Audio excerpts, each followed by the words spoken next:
Или ќе има правда за моето дете, или ќе станеме див запад, па секој ќе се снаоѓа како знае и уме да си ја земе правдата во своји раце. Со ваква реакција, таткото на Фросина Цековска ја прими веста дека Скопска апелација му ја намалила казната на 3 години затвор на возачот кој пред 4 години ја прегази младата студентка на пешачки премин кај Универзалната сала во Скопје. Во изјава за порталот АЕД-НОН, Цековски изразува голема разочараност и незадоволство од одлуката и предупредува дека ќе продолжи да ја бара правдата за неговата трагично настрадана ќерка.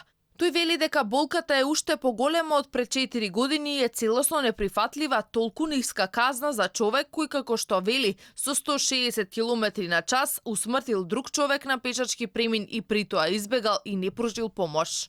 Очекувавме казна затвор од најмалку 10 години, а тие му ја намалие на 3. Ова ли е држава, ова ли е судство? Згора на тоа му го поништија делото, дека не укажал помош од како ја удрил. Порачувам дека нема да се смириме, ќе бараме помош од сите институции. Таткото реагира и за недоследности и неразјаснети околности во целиот процес. Сведоци тврделе дека ќерка му поминувала додека било запалено зелено светло за пешаци на семафорот, а истрагата утврдила дека било вклучено црвено. Кога побарал да се врати снимката од камерите и да се зумира, вели дека тоа не му било дозволено.